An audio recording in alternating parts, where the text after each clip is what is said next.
اللهم رب هذه الدعوة التامة والصلاة القائمة آت محمدا الوسيلة والفضيلة وابعث اللهم مقاما محمودا الذي وعدته إنك لا تخلف الميعاد۔ دنیا کے تمام انسانوں، بس چند گھنٹوں کے بعد 12 مہینوں میں سے ایک بہت عظیم برکت والا مہینہ رمضان المبارک ہمارے اوپر سایہ فگن ہونے والا ہے۔ رمضان کے تعلق سے، روزوں کے تعلق سے، رمضان کی برکت، فضیلت، اہمیت، اس تعلق سے حدیث کی کتابیں بھری ہوئی ہیں۔ کلام پاک میں، قرآن شریف میں اللہ تعالیٰ خود قرآن کے تعلق سے، رمضان کے تعلق سے جگہ جگہ بے شمار ہدایتیں انسانوں کو دی ہیں۔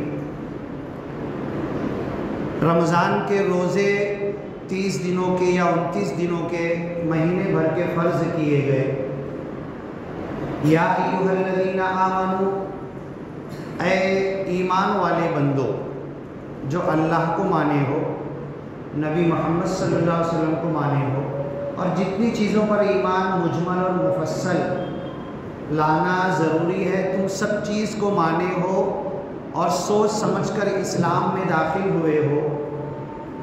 کتب علیکم الصیام، تمہارے اوپر روزے فرض کیے گئے۔ روزہ تو یہ فارسی، سندھی اور ہندوستان میں یہاں کی بھاشا کا لفظ ہے، عربی میں صوم کہتے ہیں، سیام۔ کتب علیکم الصیام، تمہارے اوپر روزے فرض کیے گئے، کما کتب علی الذین من قبلکم، اور اے مسلمانوں صرف تمہارے اوپر روزے فرض نہیں ہیں، حضرت آدم سے لے کر ہر نبی کے ماننے والوں پر رمضان کے علاوہ روزے فرض کیے گئے۔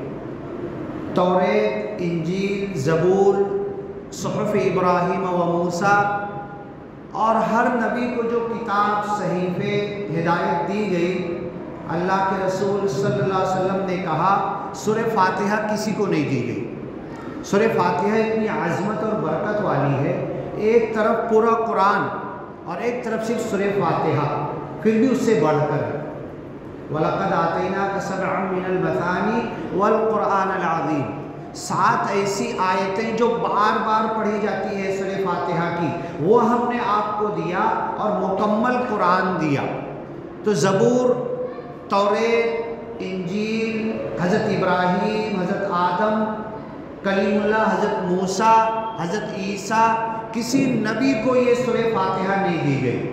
یہ ہم خوش قسمت ہے کہ ہم لوگوں کو یہ سب سے بڑی دعا دی گئی، اور نماز کی ہر رکعت میں ہم لوگ پڑھتے ہیں، اور جب پڑھو، جب نئی اور تازہ اللہ سے، تو یہ صرف امت مسلمہ کو سورہ فاتحہ دی گئی۔ ایسے ہی رمضان کا جو مہینہ، ان عدت الشہور عند اللہ 12 شہرا فی کتاب اللہ، جب سے کائنات اللہ نے پیدا کی، زمین نہیں پیدا کیا تھا، زمین کا کوئی مخلوق نہیں پیدا کیا تھا، انسانوں کو نہیں، چاند نہیں، سورج نہیں، پانی نہیں، جھاڑ جھنکار نہیں، جب سے اللہ کے پاس مہینوں کی 12 کی گنتی ہے، اور اس میں 4 مہینے محرم ہیں، مبارک ہیں، حرام ہیں، جنگ نہیں کی جاتی، اور اس میں ایک مہینہ برکت والا رمضان المبارک ہے جو کسی امت کو نہیں دیا گیا، جو صرف امت مسلمہ کو دیا گیا۔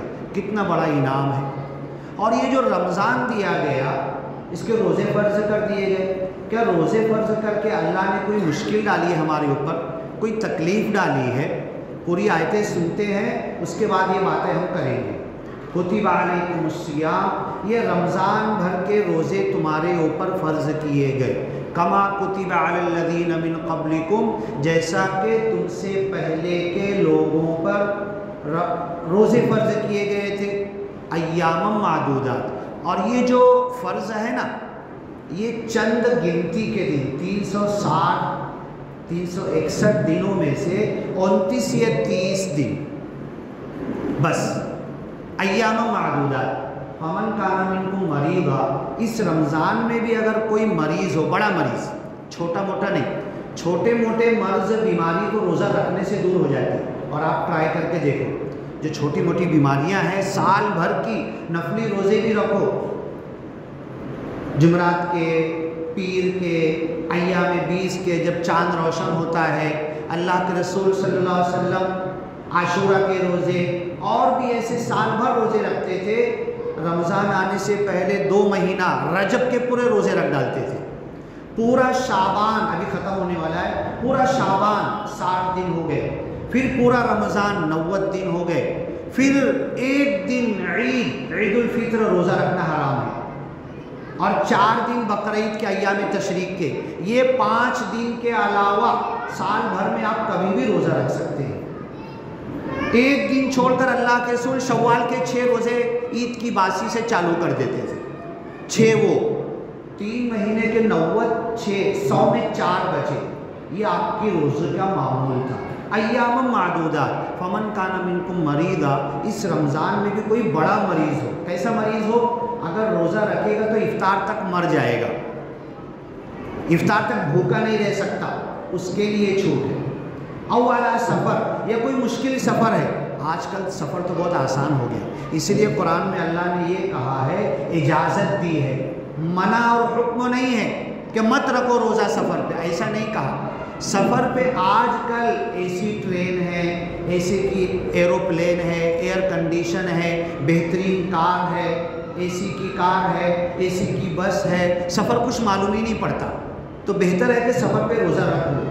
لیکن جو چھوڑنا چاہے چھوڑ لے، فوراً عید کے باسی سے اسے چھٹے ہوئے روزے پورا کرنا ہے۔ عید کے دوسرے ہی دن سے اس کو، یہ نہیں کبھی عید نکل جائے 3 دن عید منا لوں، یہ کر لوں وہ کر لوں، زندگی رہے گی کہ نہیں رہے گی۔ جو روزے چھٹے ہیں نا، عورتوں کے چھٹے ہیں حیض میں، نفاس میں، بچے کو دودھ پلانے میں، حمل میں، ولادت میں، زچگی میں، یا مردوں کی بیماری میں، سفر میں جو روزے چھٹے ہیں فوراً باسی سے رکھنا شروع کر دو، انتظار مت کرو۔ ایام معدودات، ومن کان منکم مریضا او علی سفر فعدۃ من ایام اخر، رمضان کے فوراً بعد دوسرے دنوں میں چھوٹے ہوئے روزے تم کو جلدی سے جلدی رکھنا ہے۔ اور ہوتا یہ ہے، اکیلا روزہ رکھنا ذرا مشکل ہوتا ہے، رمضان میں ایک ماحول ہے، بہتر ہے کہ سفر بھی نہ چھوڑے، بہتر ہے کہ چھوٹی موٹی بیماری میں بھی نہ چھوڑے، پورے 30 کر لیے، کوئی مشکل کام کر رہے، لون چلا رہے، حمالی کر رہے۔ مجھے یاد ہے میرے بچپن میں ایک انسان تھا، اس کا نام بھی بتا سکتا ہوں میں، یوسف بھائی ان کا نام تھا، حمالی کرتے تھے بیچارے، ایک روزہ نہیں چھوڑتے تھے۔ اپریل مئی بھی روزہ میرے سامنے آیا تھا، لیتے تھے پانی سر پہ ڈالتے تھے، کپڑا گیلا کرتے تھے، اور یہ جو سفید کا جو تاخا ہے نا، ڈوری، وہ اس زمانے کی جو لمبی گاڑی آتی تھی، آج تو دکھتی بھی نہیں ہے، وہ لے کے چلتے تھے، وہ کھینچ کے لے جاتے تھے، اور ایک روزہ نہیں چھوڑتے تھے۔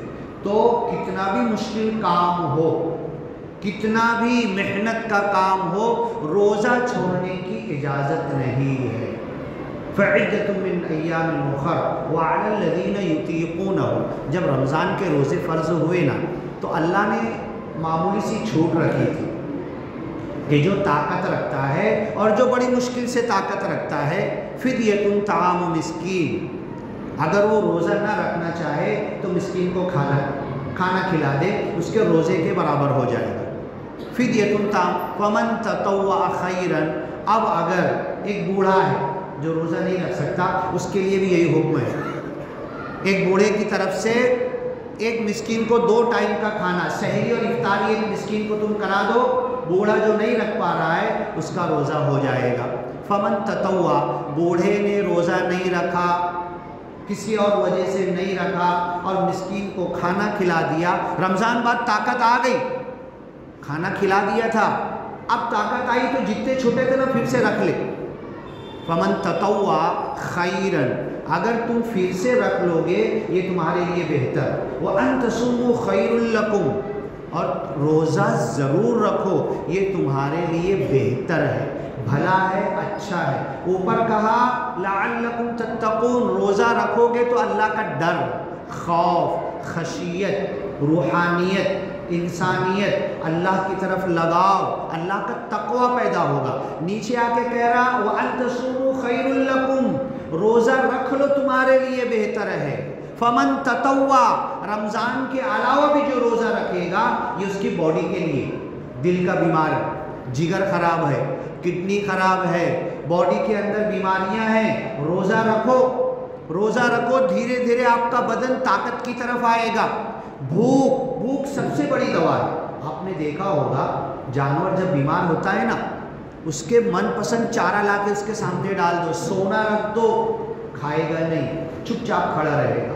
روزے کے ذریعے وہ جانور اچھا، ڈاکٹر کے پاس نہیں جا سکتا، کچھ بول نہیں سکتا، چپ چاپ بھوکا رہتا ہے اور چند دنوں میں اچھا ہو جاتا ہے. یہی فارمولہ انسان کو اختیار کرنا چاہیے.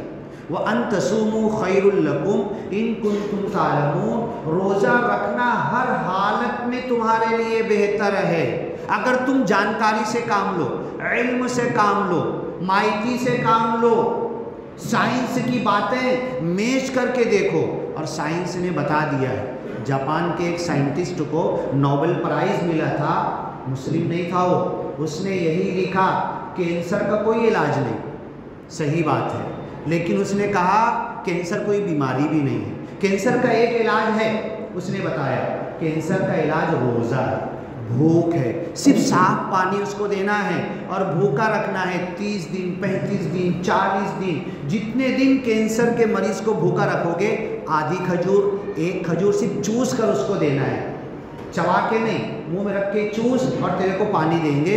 تو اس نے بتایا کہ دھیرے دھیرے اس کا کینسر ختم ہو جائے گا. اور جاپان میں اس تھیوری پر عمل کیا جا رہا ہے اور کھجور کے ذریعے کینسر والوں کا علاج، آدھا کلو پاؤ کلو کھجور ایک دن میں نہیں، 24 گھنٹے میں 1 یا 2 کھجور صرف منہ میں رکھ کے چوسنا ہے اور پانی لینا ہے اور آپ کو بھوکا رہنا ہے. اس کے ذریعے آپ کا کینسر اچھا ہو جائے گا.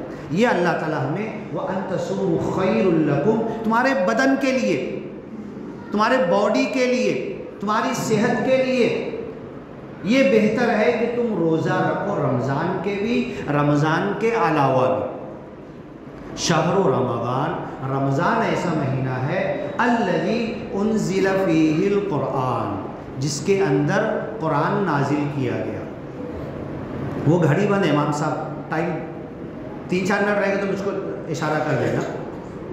شہر رمضان، رمضان ایسا مہینہ ہے الذی انزل فیہ القرآن، جس کے اندر قرآن نازل کیا گیا. ایک چھوٹی سی سورہ ہم لوگ پڑھتے ہیں نا، انا انزلناہ فی لیلۃ القدر، اور سورہ دخان میں لیلۃ مبارکہ، برکت والی رات، لیلۃ القدر، اس رات کو ہم نے قرآن کو نازل کیا، رمضان میں نازل کیا، رمضان میں لیلۃ القدر میں نازل کیا. انا انزلناہ فی لیلۃ القدر وما ادراک ما لیلۃ القدر، تم کو کیا معلوم یہ قدر والی جو رات ہے نا، جس کی قدر کرنا چاہیے، جس کی عظمت، اہمیت سوچنا سمجھنا چاہیے اور اس سے اپنے اللہ سے تعلق کو مضبوط کرنا چاہیے.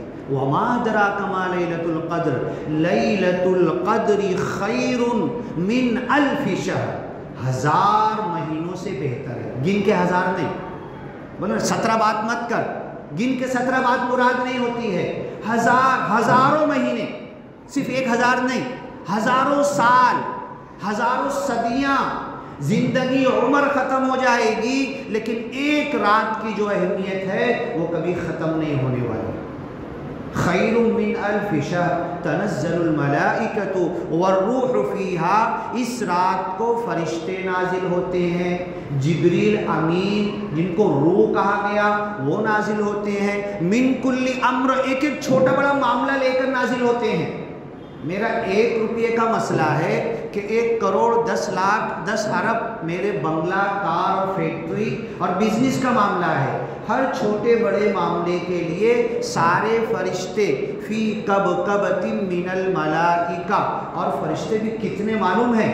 زمین سے لے کے آسمان، پہلا آسمان، دوسرا آسمان، 7 آسمان تک فرشتوں کی ٹولی لائن لگ جاتی ہے، اتنے نازل ہوتے ہیں۔ اور صبح جیسی سورج نکلنے لگتا ہے تو پھر اڑ اڑ کے آسمان کی طرف جانے لگتے ہیں۔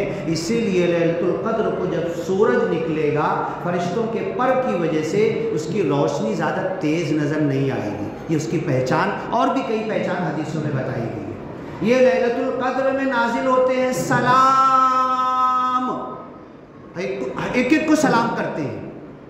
میں نے عشاء پڑھی لیلۃ القدر کو، عشاء پڑھ کے کچھ دعا کیا، عبادت کیا، نفل پڑھا، سنت پڑھا، قرآن پڑھا، تھک گیا، مجھے نیند آ گئی۔ لیلۃ القدر کو نیند آ گئی، فرشتے سلام بھیجتے ہیں ہر بندے پر، جیسے ہی آنکھ کھلی میں پھر عبادت میں لگ گیا۔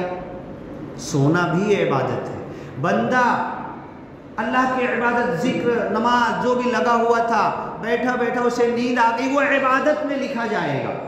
اور فرشتے سلام کرتے ہیں، کہتے ہیں، یہاں تک کہ مصافحہ لیتے ہیں، ہاتھ ملاتے ہیں۔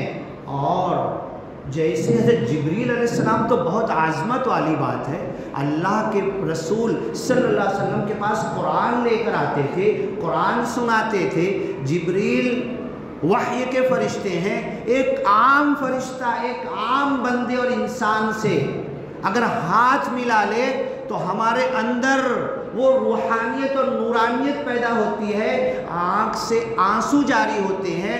یہ پہچان ہے کہ جو بندے کی عبادت لیلۃ القدر میں قبول ہو گئی، فرشتوں نے جس سے ہاتھ ملا لیا اس کے دل پہ لرزہ طاری ہو گیا، اس کے بدن میں کپکپی آ گئی، خوف اور خشیت آ گئی، اللہ کی طرف ذہن لگ گیا، روحانیت اور نورانیت میں اللہ کے ساتھ بالکل دنیا کو بھول کر وہ لگ گیا، اور فرشتے نے اس سے ہاتھ ملایا، اس کی آنکھ میں آنسو آ گیا، اس کو لیلۃ القدر مل گئی۔ ایک رات بنی اسرائیل میں اللہ کے رسول صلی اللہ علیہ وسلم نے بیان کیا، ایک بندہ تھا، اس زمانے کی عمر 1000 سال ہوتی تھی، 1000 سال تک پل بھر پل جھپکتے ہوئے اللہ کی نافرمانی نہیں کی، کسی کو گالی نہیں دیا، کسی کا حق نہیں مارا، حرام نہیں کمایا، غلط کسب کی کمائی لے کر آیا، غلط طریقے پر کوئی زندگی کا ویوہار نہیں کیا، اور اس کا انتقال ہوا تو اللہ کی عظمت والے بندوں میں شامل ہوا۔ صحابہ رونے لگے، کہا کہ ہماری تو 60 70 80 90 100 سال کی زندگی ہے، 1000 سال والے کے برابر کیسے ہم پہنچیں گے؟ تو اللہ نے نازل کیا یہ لیلۃ القدر 1000 سالوں سے، 1000 مہینوں سے، 1000 صدیوں سے بڑھ کر آپ کو ہم دے رہے ہیں۔ اس مہینے کی ایک رات کی اتنی فضیلت ہے، اس مہینے کی فضیلت کتنی ہے، اور رمضان کی فضیلت کیوں ہے؟ انزل فیہ القرآن، صرف قرآن کی وجہ سے۔ سورہ فاتحہ ہمیں دی گئی، کسی امت کو نہیں دی گئی، قرآن ہمیں دیا گیا، کسی نبی کو نہیں دیا گیا۔ رمضان کا مہینہ ہر نبی کے زمانے میں تھا، اس کے مہینے کے روزے ہمارے اوپر فرض کیے گئے، اس کی تراویح اس رات کو اس رمضان میں کھڑے ہو کر اللہ کے قرآن کو پڑھنا اور سننا۔ حضرت جبریل ہر رمضان میں آتے تھے، اللہ کے رسول کو ایک مرتبہ پورا قرآن سناتے تھے اور ایک مرتبہ پورا سنتے تھے، مطلب 1 1.5 2 پارہ جیسے بھی روزانہ سنتے تھے اور سناتے تھے۔ جس سال اللہ کے رسول صلی اللہ علیہ وسلم اس دنیا سے رخصت ہوئے، اس سال 2 مرتبہ قرآن سنائے اور 2 مرتبہ قرآن سنے، تو یہ قرآن کا مہینہ ہے۔ الذی انزل فیہ القرآن، رمضان کے روزے فرض کیوں ہیں، رمضان کی عظمت کیوں ہے، رمضان کی فضیلت کیوں ہے؟ قرآن کی وجہ سے۔ سارے نبیوں کے سردار محمد صلی اللہ علیہ وسلم کیوں بنا دیے گئے؟ کیونکہ انہیں قرآن دیا گیا۔ ساری زبانیں دنیا بھر میں گن نہیں سکتے، 700 سے زیادہ انڈیا کے اندر زبان ہے، 14-15 بھاشا تو نوٹ کے اوپر لکھی ہوتی ہے۔ دنیا والے دیکھ کر انڈیا کی نوٹ ہنستے ہیں کہ تمہارے کنٹری میں کتنی زبانیں ہیں، 14 بھاشا تو صرف نوٹ پر لکھی ہوئی۔ اتنی زبانوں میں فی لسان عربی مبین، عربی میں قرآن نازل ہوا تو اللہ نے اس کو جنت کی زبان قرار دیا۔ جس شہر میں نازل ہوا، مکہ ام القریٰ، سارے دیہات اور شہروں کی ماں اللہ نے قرار دیا۔ جس امت کو دیا گیا کنتم خیر امت اخرجت للناس، تم بہترین امت ہو، لوگوں کی بھلائی کے لیے نکالے گئے ہو۔ تم بھیک مانگنے کے لیے نہیں، اپنے حقوق مانگنے کے لیے نہیں، تم تو لوگوں کو دینے کے لیے پیدا کیے گئے ہو، لوگوں کو بانٹنے کے لیے پیدا کیے گئے ہو، لوگوں کو جہنم سے بچا کر جنت کے راستے پر ڈالنے کے لیے پیدا کیے گئے ہو۔ جس کو یہ قرآن دیا گیا خیر امت کہہ دیا گیا۔ جس نبی کو دیا گیا نبیوں کے سردار، جس زبان میں اللہ کی جنت والوں کی زبان، جس شہر میں ام القریٰ، یأتوک رجالا من کل فج عمیق وعلی کل ضامر، دور دراز سے آئیں گے، پوری دنیا سے آئیں گے، اونٹ جانور سواری کمزور ہے، لاغر ہے، وعلی کل ضامر، اس کمزور اونٹنی پر بھی بیٹھ کر آئیں گے، یأتوک رجالا۔ اللہ تعالی ہم سب کو اس آیت پر عمل کی توفیق دے۔ نیت کرو، نیت کرنے میں کیا جاتا ہے؟ اللہ حج کا جب تذکرہ کیا نا تو بتایا کہ لوگ پیدل آئیں گے، یأتوک رجالا، رجل بولتے ہی اس لیے کہ پیدل چلتا ہے، رجال پیر والا، یأتوک رجالا، اے حضرت ابراہیم تم اذان دے دو، حج کی اذان دے دو، لوگ پیدل چل کے آئیں گے۔ اللہ تعالی ہمیں بھی طاقت دے اور ایسی شکتی اور قوت دے، ہم ایک گروپ لے کر پیدل نکلے، جہاں جہاں سے گزرے وہاں پر ہر نیشن، ہر قوم، ہر انسانوں سے ملتے ملتے ان کو اللہ کی دعوت دیتے ہوئے ہم حج کے لیے جا رہے ہیں۔ ہم حج کے لیے جا رہے ہیں۔ حج صرف مسلمانوں کی عبادت نہیں ہے، حج صرف ایک خاص قوم کی عبادت نہیں ہے۔ حضرت عبداللہ ابن مبارک حج کے لیے جا رہے تھے، جیسے آج حج ٹور جاتے ہیں، جاتے جاتے دیکھا ایک لڑکی مری ہوئی چڑیا اٹھا کر لے جا رہی تھی۔ اپنے ایک حاجی کو بولا چپ چاپ اس لڑکی کا پیچھا کرو، یہ مری ہوئی چڑیا کیا کرے گی؟ گئے دیکھے، وہ گئے اپنے گھر میں چھپ چھپا کے مری چڑیا کا پر نوچے اور اس کو کاٹ کے بوٹی بنا کے ابالنے کے لیے، پکانے کے لیے رکھے۔ حضرت عبداللہ ابن مبارک رو پڑے، ساتھیوں سے کہا تمہارا حج یہی ہو گیا، اللہ کی قسم تمہارا حج قبول نہیں ہوگا اگر ہمارے اس امت مسلمہ کی کوئی بیٹی مری ہوئی چڑیا لے جا کر اپنی بوڑھی ماں، اپنے گھر والوں کو کھلائے گی، اللہ کی قسم ہمارا حج قبول نہیں ہوگا۔ عبداللہ ابن مبارک نے کہا 10 حج، 100 حج، 1000 حج، روزانہ ایک ایک پل، ایک ایک گھنٹہ، ایک ایک سیکنڈ تمہارا حج میں لکھا جائے گا، پورا پیسہ یہاں کی غریب آبادی کو بانٹ دو اور یہیں سے واپس چلو، حج ہمارا ہو گیا۔ 10 حج کر رہا ہوں، 15 حج کر رہا ہوں، حاجی تو مجھے کہا جاتا، میرے نام کے آگے الحاج لگنا چاہیے، عمرہ بھی 15 ہو گیا، 10 بھی حج ہو گیا۔ اللہ کی قسم بند کر دو، نہیں، یہ دکھاوا بند کر دو۔ ایک فرض حج ہو گیا، زندگی بھر اللہ کے رسول نے ایک حج کیا تھا، پہلا اور آخری حجۃ الوداع ایک حج کیا تھا۔ ایک حج فرض ادا کر لو، باقی اپنی پراپرٹی کو ضرورت مند پہ بانٹ دو۔ عبداللہ بن مبارک کی عملی تعلیم ہے، سارے حاجیوں کو لے کر ریٹرن ہو گئے، اور ریٹرن ہونے بعد جتنے حاجی آپ کے ساتھ تھے سب کو اللہ نے سال بھر میں اتنا دیا کہ اپنے ساتھ 10-10 لوگوں کو حج پہ لے کر گئے تھے۔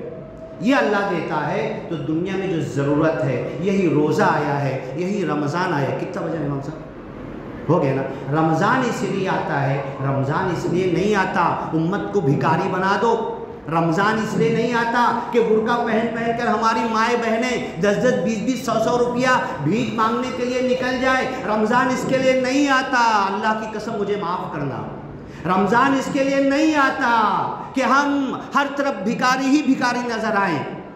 رمضان تو اس لیے آتا ہے کہ پوری امت جٹ جائے، پوری امت مل جائے، پوری امت ایک جسم بن جائے، پوری امت کے غریب اور فقیر ایک دھارے میں بہنے لگے اور سب کاروبار، دھندا، بزنس، تجارت، کھانا پینا سب ایک ایکول میں آ جائے، پوری امت سکھ میں آ جائے اور ہم غیروں تک پہنچے، ان کو بھی سکھ میں لائے. تب وہ سوال کرے تمہارا کون سا رمضان ہے، تمہارا کیسا روزہ تھا، تمہاری کیسی امت ہے، تمہارا کیسا قرآن ہے، یہ کیا ماحول ہے کہ تمہارے معاشرے سے غربت دور ہو گئی اور اب تم ہماری ضرورت پوری کرنے کے لیے آ رہے. اللہ کی قسم 2.5% زکوٰۃ اتنی نکلتی ہے کہ 2-3 سال میں پوری امت مسلمہ کے غریب ختم ہو جائیں گے.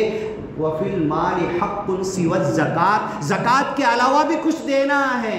زکوٰۃ ادا ہونے بعد سال بھر ہم موکلے نہیں ہو گئے، اتنا دیں، اتنا ادا کریں کہ پوری امت کی غربت چلی جائے، ختم ہو جائے اور ہم امت سے آگے امت دعوت جن تک اللہ کا نام پہنچانا ان تک پہنچے اور وہ کہیں کہ کون سا دھرم ہے، کون سا اسلام ہے، کون سا قرآن ہے، کون سا رمضان ہے، کون سا دین ہے، کس کے ماننے والے ہو، جو تم خود خوش نصیب ہو اور دنیا میں خوش قسمت کی زندگی گزارتے ہوئے ہمارے مسائل حل کرنے کے لیے آ رہے ہو. ہم نے آیت پڑھی تھی رمضان کی، انشاءاللہ اس کے بعد جب موقع ہوگا اور رمضان کی باتیں قرآن کے اندر جہاں جہاں آیتیں آئی ہے لے کر کریں گے. اللہ تعالیٰ یہ رمضان تو دینے کے لیے آیا ہے، میری زندگی میں 40 50 55 70 مرتبہ آیا، میں بدقسمت ہوں رمضان سے کچھ لے نہیں سکا.